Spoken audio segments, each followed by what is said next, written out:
बेटी को बेटी ही रहने दो। मिस्टर राजेंद्र शर्मा पिछले 5 सालों से अपने बड़े से मकान में अपनी बेटी के साथ हंसी खुशी रह रहे थे। उनकी उम्र अब 60 को पार कर चुकी थी और बेटी प्रिया अब 28 की होने को थी। उम्र को ध्यान में रखते हुए बेटी ने उनका सारा कामकाज अपने कंधों पर ले लिया था। प्रिया अपने हर काम में बहुत अच्छी थी। जितने अच्छे से वो अपने पापा, घर और उनके कारोबार का ध्यान रखती थी, कोई और शायद ही रख पाता। अगर राजेंद्र जी का कोई बेटा होता तो वह भी नहीं। इन बाप बेटी का रिश्ता बहुत ही प्यारा था। बिना बाबा के प्रिया को नहीं चलता और बिना प्रिया के उसके बाप का किसी काम में मन नहीं लगता। कभी कभी ऐसा लगता जैसे राजेंद्र जी प्रिया के बाप ने उसके बेटे हैं। प्रिया की हरकतें ही कुछ ऐसी थी। बाबा को सुबह जल्दी उठकर ज़बरदस्ती वॉकिंग के लिए भेजना हो या छोटे बच्चों को जैसे दवाइयाँ पिलाते हैं वैसे ही पापा की दवाइयाँ उन्हें खिलानी हो, प्रिया का बर्ताव अपने बाबा के साथ बिल्कुल वैसे ही था जैसे किसी माँ का अपने बच्चों के साथ होता है। प्रिया के बाबा भी कुछ कम नहीं थे। जब जब प्रिया उन्हें दवाई खाने के लिए देती तो आधी दवाई खाते और आधी छुपा लेते थे। लेकिन प्रिया की नज़रों से बच नहीं पाते। फिर वह उनके सामने खड़ी होकर सारी दवाएं उन्हें ज़बरदस्ती खिलाती। रात को प्रिया के सोने के बाद चुपके से किचन में जाकर फ्रिज से मिठाई चुराकर खाना। बाबा की ऐसी शरारतें भी प्रिया पकड़ लेती थी। पकड़े जाने पर बाबा पानी पीने का बहाना करते, लेकिन प्रिया उनको समझाती कि मिठाई आपके लिए हानिकारक है। बाबा को याद दिलाती कि पिछली बार उनका शुगर लेवल कितना बढ़ गया था। अपने ही घर में अब मैं मिठाई भी नहीं खा सकता। बड़बड़ाते हुए, नाराज होने की एक्टिंग करते हुए बाबा किचन से चले जाते हैं। फिर प्रिया उन्हें मनाने के लिए एक मिठाई का टुकड़ा पापा के पास लेकर जाती और फिर वो दोनों उसे आधा आधा बांटकर खाते। दोनों के चेहरे पर बड़ी स्माइल आ जाती। बस ऐसे ही दोनों की जिंदगी हंसी खुशी कट रही थी। उनका घर बहुत बड़ा था, उसमें कई कमरे थे, इसलिए उन्होंने सोचा कि एक किराएदार रख लिया जाए। पैसों के लिए नहीं, लेकिन प्रिया के ऑफिस जाने के बाद अकेले रह रहे राजेंद्र जी को थोड़ा सा ही सही किसी का साथ मिल जाए। इसलिए जल्दी ही एक किराएदार फाइनल हो गया। उनका नाम अमर सिंह था। उम्र उनकी 50-51 की होगी। एग्रीमेंट पेपर बनाने के दौरान पहली बार वह राजेंद्र जी और प्रिया से मिले। उन्हें दोनों से मिलकर काफ़ी अच्छा लगा और अब अमर सिंह अपनी बीवी के साथ राजेंद्र जी के घर पर किराएदार के तौर पर रहने लगे। थोड़े दिन बीते थे, लेकिन अमर सिंह राजेंद्र जी से अच्छी तरह घुल मिल गए थे। वह दोनों सुबह सुबह अब साथ में ही वॉकिंग के लिए जाया करते थे। कभी वह अमर सिंह के साथ तो कभी अमर सिंह और उनकी बीवी प्रिया और राजेंद्र जी के साथ डिनर किया करते।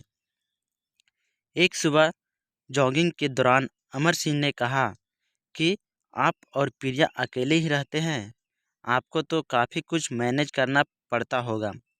आप कैसे सब इतने अच्छे से संभाल लेते हैं? अजी मैनेज क्या करना है, मेरी होशियार बेटी के लिए यह कुछ भी नहीं है। प्रिया सब इतने अच्छे से ये संभाल लेती है कि मुझे किसी बात की कोई चिंता ही नहीं है।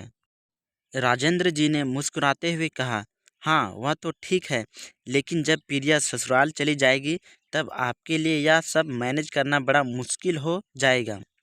आपका कोई बेटा भी नहीं है और आप अकेले ही इतने बड़े घर में रहते हैं। अमर सिंह ने अपना विचार बताते हुए कहा। राजेंद्र जी के चेहरे के हाव भाव बदल गए। वह अमर सिंह से कुछ कहना चाहते थे, लेकिन नहीं कहा और बात बदलने के लिए उसने पूछा, खैर वो सब जाने दीजिए, आपके कितने बच्चे हैं? अमर सिंह ने छाती चौड़ी करते हुए कहा, मेरे 2 बच्चे हैं, दोनों ही लड़के हैं और दोनों ही अमेरिका में रहते हैं। राजेंद्र जी को लगा जैसे अमर सिंह उन्हें ताना मार रहे हो, लेकिन फिर भी उन्होंने कुछ नहीं कहा और वो जॉगिंग करके अपने घर लौट आए। कुछ दिन बीते। राजेंद्र जी ने अमर सिंह को अपने साथ खाने के लिए बुलाया, क्योंकि अमर सिंह की पत्नी किसी काम से बाहर गई थी। और वे अकेले थे। अमर सिंह, राजेंद्र जी और प्रिया डाइनिंग टेबल पर बैठकर खाना खा रहे थे। पहला निवाला खाते हैं। अमर सिंह ने खाने की तारीफ करते हुए कहा, प्रिया बेटा, तुमने आज खाना बहुत अच्छा बनाया है। राजेंद्र जी ने गर्व महसूस करते हुए कहा, हाँ, मेरी बेटी बहुत अच्छा खाना बनाती है। अमर सिंह जी बोल पड़े, यह तो बड़ी अच्छी बात है। उसके ससुराल वाले बड़े खुश हो रहेंगे। प्रिया उनसे कुछ कहना चाहती थी, लेकिन राजेंद्र जी ने उसे रोक दिया और बात बदलने के लिए प्रिया से पूछा, कारोबार कैसा चल रहा है? कोई दिक्कत तो नहीं हो रही है? प्रिया ने कारोबार की सारी जानकारी और स्थिति अपने पापा को बताई, जिसे अमर सिंह भी सुन रहे थे और वह प्रभावित होकर बोले, वाह प्रिया बेटा, मानना पड़ेगा, जिस तरह से तुम सारा कारोबार संभाल रही हो, तुम राजेंद्र जी की बेटी नहीं बेटा हो। अब राजेंद्र जी से रहा नहीं गया। उन्होंने कहा, पता नहीं क्यों आप सभी लोग बेटी को बेटा के साथ कंपेयर करते हो। ऐसा एक भी काम या एक भी फील्ड बताइए जिसमें बेटियों ने अपना नाम ना बनाया हो। अरे, आसमान में प्लेन उड़ाने से लेकर देश के सर्वोच्च पद पर बैठकर देश चलाने तक बेटियां ने हमेशा अपने आप को साबित किया है। लेकिन आप जैसे लोग अभी भी उनकी तुलना बेटों से ही करते रहोगे। होते होंगे बेटे सबके लिए ज़्यादा इम्पोर्टेंट, मेरे लिए तो मेरी बेटी ही सबसे बढ़कर है। और मैं यह फ़ख्र से कह सकता हूँ, जो मेरी इस बेटी ने मेरे लिए किया है, जितना प्यार मुझे दिया है, उतना दुनिया का कोई भी बेटा नहीं दे सकता। चलिए मैं आपसे ही पूछता हूँ, आपके 2 बेटे हैं ना? बताइए वो साल में आपसे कितनी बार मिलने आते हैं? अमर सिंह जी, दुनिया बदल चुकी है, अब आप भी बदल जाइए। बेटी को बेटी ही रहने दीजिए, उसे बेटा बनाने की कोशिश मत कीजिए। दोस्तों, इतनी सुंदर कहानी का एक छोटा सा सारांश आपको बताता चलूँ। आप जब भी किसी बेटी का सम्मान करेंगे तो एक बेटी की तरह ही करना। ऐसा कभी मत कहना कि तुम बेटी नहीं बेटा हो।